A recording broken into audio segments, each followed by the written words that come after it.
Setelah kalian paham ada berapa kelas SIM di Jerman, sekarang kita masuk ke prosedur bikin SIM di Jerman. Nah, ini menarik nih. Yang pertama yaitu Anmeldung atau pendaftaran. Jadi kita mendaftarkan diri ke Fahrschule atau sekolah mengemudi. Dan tentunya saat kita daftar ke Fahrschule itu ada biayanya ya guys, dan biayanya itu tergantung kepada Fahrschule masing-masing. Yang kedua yaitu Z-Test dan Erste Hilfe Kurs alias tes mata dan kursus pertolongan pertama. Jadi tes mata itu kita nanti akan menggunakan alat gitu ya, kayak mikroskop. Dan kita bakalan melihat pola seperti lingkaran dengan satu garis putus. Nah, nanti ditanya sama pengujinya, tiap lingkaran itu garis putusnya ada di sebelah mana. Dan nanti pengujinya ini tuh mereka bakal tahu apakah jawaban kita salah atau benar. Biasanya tes mata ini dilakukan saat kita sedang melakukan kursus pertolongan pertama. Kita ngapain sih di kursus pertolongan pertama ini? Kita belajar cara menyelamatkan orang lain saat terjadi kecelakaan.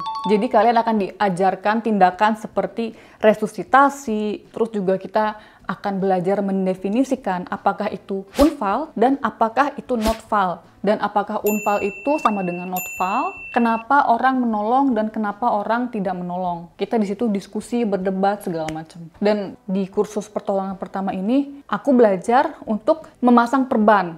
Karena luka kan itu bisa di sikut, bisa di jari, dan sebagainya. Bahkan juga ada perban di kepala, itu juga aku belajar gitu gimana cara masang perban yang benar. Yang ketiga, yaitu kita harus mengajukan antrag atau permohonan. Lama permohonan ini tuh bisa mencapai 5 minggu guys. Lalu selama pengajuan permohonan itu sedang diproses, kita sudah bisa masuk ke Fahrausbildung atau pelatihan mengemudi. Sekarang kita masuk ke Fahrausbildung atau pelatihan mengemudi. Untuk dapat memperoleh SIM di Jerman, kita wajib mengikuti dan menyelesaikan kursus teori mengemudi dan kursus praktek mengemudi di sekolah mengemudi. Jadi secara garis besar, di kursus teori mengemudi itu kita mempelajari peraturan lalu lintas, kemudian juga bagaimana kita berperilaku jika terjadi kerusakan pada mobil, terus juga saat kita mengalami kecelakaan lalu lintas, dan sebagainya. Di dalam kursus teori mengemudi ini terbagi menjadi dua, yaitu Grundstoff atau materi dasar dan Zusatzstoff atau materi tambahan. Lalu bagaimana sih kelangsungan kursus teori mengemudi ini? Jadi setiap Fahrschule memiliki jadwal kursus masing-masing ya guys. Dan biasanya rangkaian kursus ini dirancang oleh si pengajar pengemudi. Nah, oleh karena itu kita harus berdiskusi sendiri dengan pihak Fahrschule untuk bisa menemukan jadwal kursus yang pas dengan jadwal kita. Biasanya tuh di satu ruangan itu ada beberapa kursi, terus ada juga layar monitor sama ada papan tulis. Kemarin di Fahrschule aku itu mereka menawarkan kelas intensif, jadi aku harus rutin datang. Dan setiap harinya itu kita belajar teori selama 3 jam. Jadi 3 jam kali 7 hari. Jadi kemarin itu aku mengikuti 21 jam kursus teori mengemudi. Kalau kita sudah menyelesaikan semua jam kursus teori, kita bisa daftar untuk ujian teori. Tapi untuk lulus ujian teori ini kita nggak cuma datang ke kelas, belajar, terus udah gitu. Enggak, tapi nanti Fahrschule bakalan kasih kita semacam aplikasi latihan soal untuk ujian teori. Jadi di dalam aplikasi itu nanti kita belajar menjawab soal ujian teori kayak semacam simulasi gitu.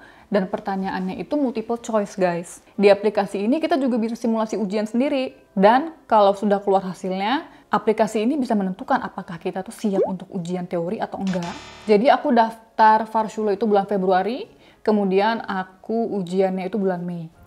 Bagaimana sih kelangsungan ujian teori mengemudi? Jadi kita datang ke lokasi dengan membawa dokumen seperti paspor. Setelah itu kita akan nunggu di satu ruangan sampai dipanggil. Waktu itu aku ujian itu jadwalnya jam 9 dan aku jam setengah 9 udah datang. Di situ udah banyak banget orang yang berkumpul. Mereka juga pada mau ujian ya. Setelah dipanggil kita masuk, terus nanti dikontrol paspornya, ID card-nya. Terus nanti disuruh duduk kamu duduk di kursi 10, kamu duduk di kursi 5 gitu. Terus nanti kita duduk. Ujiannya itu bukan pakai kertas sama pensil lagi guys, tapi pakai tablet kecil gitu. Jadi nanti setelah kita duduk di kursi masing-masing, penguji akan menjelaskan bagaimana cara mengoperasikan tablet. Ujian teori ini mereka berbentuk pilihan ganda dan selalu ada 3 jawaban yang harus dipilih. Minimal ada 1 jawaban benar dan bahkan ketiga jawaban tersebut bisa benar guys. Kemudian yang diujikan itu ada 20 soal materi dasar dan 10 soal materi tambahan. Untuk menjawab semua pertanyaan tersebut kita membutuhkan waktu sekitar 30-45 menit. Kalau kita sudah selesai menjawab soal ujiannya, kita bisa mengakhiri ujian tersebut dengan menekan sebuah tombol. Pokoknya adalah di situ icon yang harus kita klik kalau kita udah selesai. Nanti setelah itu bakal otomatis jawaban kita terkirim ke server. Nanti dari meja penguji itu akan keluar satu kertas dari printer. Nanti dikasih ke kita gitu hasilnya, apakah kita lulus atau enggak. Terus kita juga bisa ngecek kalau misalnya ada salah, itu salahnya di soal yang mana dan jawaban yang benar itu seharusnya apa. Di mana sih ujian teori mengemudi ini berlangsung? Ujian teori dilakukan di pusat tes seperti di TÜV atau di Dekra. By the way, ujian teori ini juga bisa kalian ikuti dalam 12 bahasa lainnya guys. Kalau kita udah lulus ujian teori, kita bisa lanjut mengikuti Praxisunterricht atau kursus praktek mengemudi. So, jadi kalian udah lulus ujian teori, selamat. Setelah itu, kalian akan janji ketemuan sama guru nyetir kalian. Kalian yang atur jadwalnya, kalian free-nya kapan, gitu. Pakai mobilnya yang matic atau manual itu kan juga tergantung sama tipe SIM yang kalian ambil. Jadi kalau kalian ambil SIM yang matic aja, jadi pas kalian ketemu sama guru nyetir, ya udah nanti dapat mobilnya yang mobil matic. Oh ya guys, kalau kalian nyetir di sini nggak boleh pakai sendal ya, harus pakai sepatu yang tertutup. Ini aku cerita pengalamanku kemarin ya.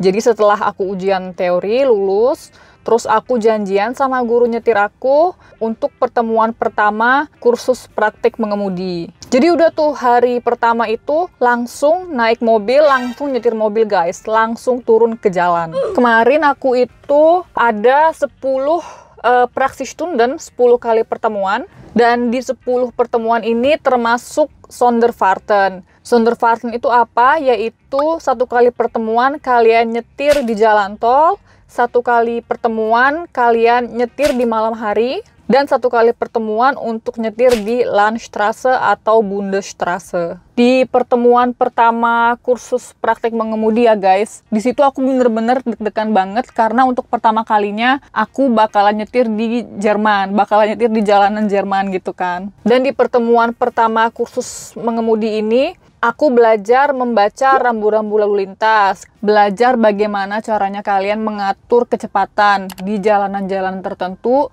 yang memiliki batas kecepatan tertentu. Kemudian di kursus mengemudi ini, nanti kalian juga akan belajar parkir. Jadi waktu itu aku belajar parkir di parkiran supermarket di dekat rumah. Nanti guru nyetirnya bilang, coba parkir di sebelah mobil itu, atau coba parkir mundur di sebelah mobil warna hitam, misalnya kayak gitu. Dan aku belajar parkir gak hanya di parkiran supermarket aja ya guys, tapi itu terus berlanjut. Jadi waktu itu udah selesai latihan parkirnya, habis itu kita keluar dari supermarket, dan aku jalan aja gitu randomly. Pokoknya ikutin instruksi dari guru nyetirku. Habis itu ntar dia bilang nih, coba kamu parkir di depan mobil itu di seberang jalan. Pokoknya dimanapun kita berada waktu itu, pokoknya kayak mendadak guru nyetirnya bilang kamu parkir di situ. Dan kejadian paling lucu ya guys, karena kan kalau di Indonesia nyetirnya sebelah kanan, dan kalau di Jerman nyetirnya sebelah kiri.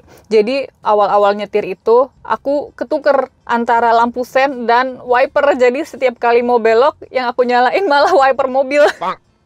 Terus guru nyetirnya ketawa terus kan, dan itu terjadi berkali-kali gitu, nggak cuma 1 kali aja, bahkan sampai pertemuan ketiga kursus mengemudi aku masih suka ketukar gitu kan. Tadi kan aku sebutin ya kalau kursus mengemudi di sini tuh ada 3 Sonderfahrten. Kemudian tibalah saatnya aku harus belajar nyetir di jalan tol. Aku deg-degan banget guys, karena selama ini aku kan selalu disetirin sama suami, dan di jalan tol sini tuh bener-bener orangnya tuh ngebut-ngebut. Aku juga diajari bagaimana caranya menggunakan tempomat, dan yang paling penting itu di jalan tol, jalur paling kiri itu khusus untuk nyalip aja guys. Jadi kalau mau nyetir santai nggak boleh di jalur paling kiri, harus di jalur yang paling kanan. Dan kalau kamu mau nyetir lambat, kamu juga nggak bisa di tengah-tengah nyetir gitu. Jadi benar-benar harus di jalur yang paling kanan.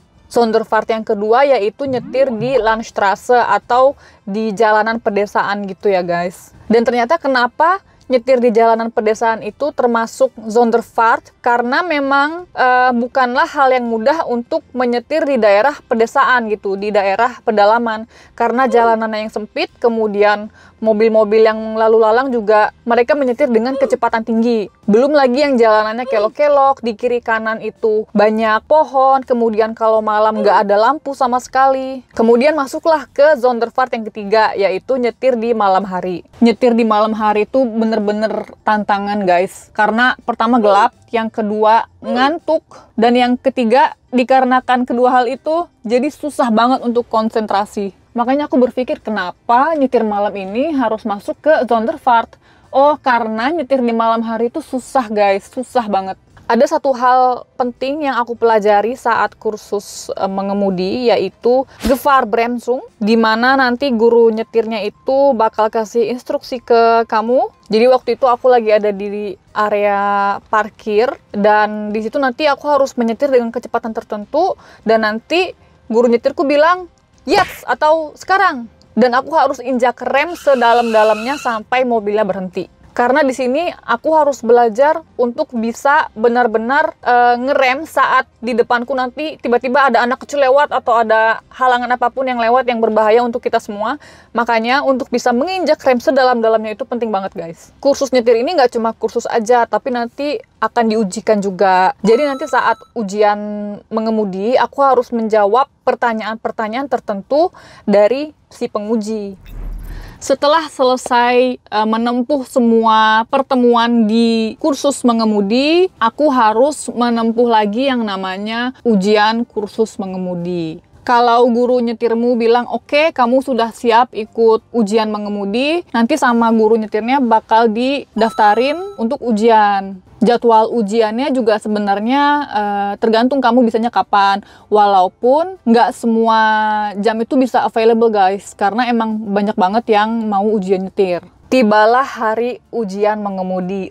Aku deg-degannya bukan main gitu kan. Karena salah detail sedikit saja, itu bisa nggak lulus guys. Contohnya apa? Di kursus mengemudi, kita juga belajar kan yang namanya verkeersbeobachtung atau pengamatan lalu lintas. Jadi sebelum keluar dari parkiran, aku harus pertama ngelihat ke kaca depan ini yang ngeliat ke belakang. Terus aku harus ngelihat ke kiri, ke spion. Setelah ngelihat ke spion, aku harus ngelihat ke penglihatan yang di sebelah pundak. Istilahnya blind spot gitu ya, Totowinkel. Kalau kalian tidak melakukan itu, jangan harap kalian bisa lulus. Kemudian sebelum ujian praktiknya dimulai itu, akan ditanyakan pertanyaan-pertanyaan krusial terlebih dahulu. Ujian nyetirnya tujuan akhirnya kemana? Jadi kita nggak menentukan tujuan akhirnya tuh di mana. Kita itu cuma mengikuti instruksi dari penguji. Kalau pengujinya nggak bilang apa-apa, artinya lurus terus. Kalau pengujinya bilang, oke, di depan itu belok kanan, yaudah kita belok kanan. Nah, tapi kadang-kadang pengujinya ini suka kasih kita jebakan gitu guys. Misalnya apa? Oke, si penguji nggak bilang apa-apa, artinya lurus terus kan. Tapi di depan